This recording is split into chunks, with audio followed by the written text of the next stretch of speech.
Le latin, c'est la langue de l'Église. Il ne serait pas vrai de dire qu'il n'y a qu'une seule langue liturgique.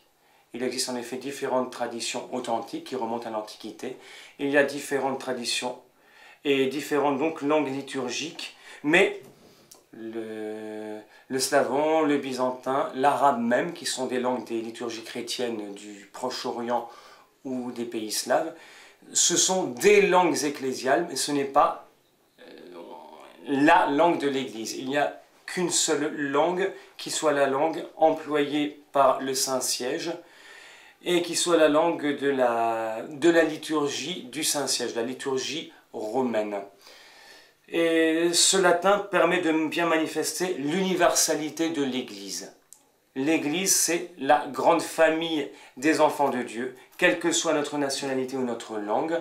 Lorsqu'on pénètre dans une Église catholique de rite latin, on se retrouve chez soi, même si on est sur un autre continent.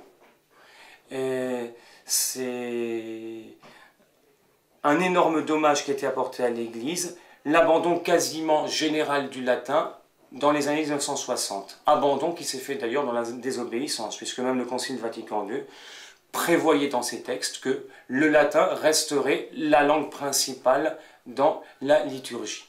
Alors, eh bien, la communauté à laquelle j'appartiens, quelques autres aussi, quelques institutions qui s'occupent de chant grégorien, font tout pour mettre en valeur le latin, puisque le chant grégorien et le latin sont intimement liés.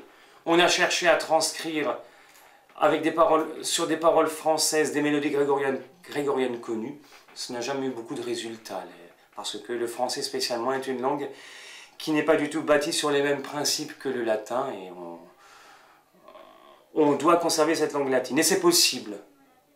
Je parle d'expérience, j'enseigne le chant grégorien à des enfants, nous organisons des camps pour des 8-12 ans. Le latin n'est pas du tout un obstacle.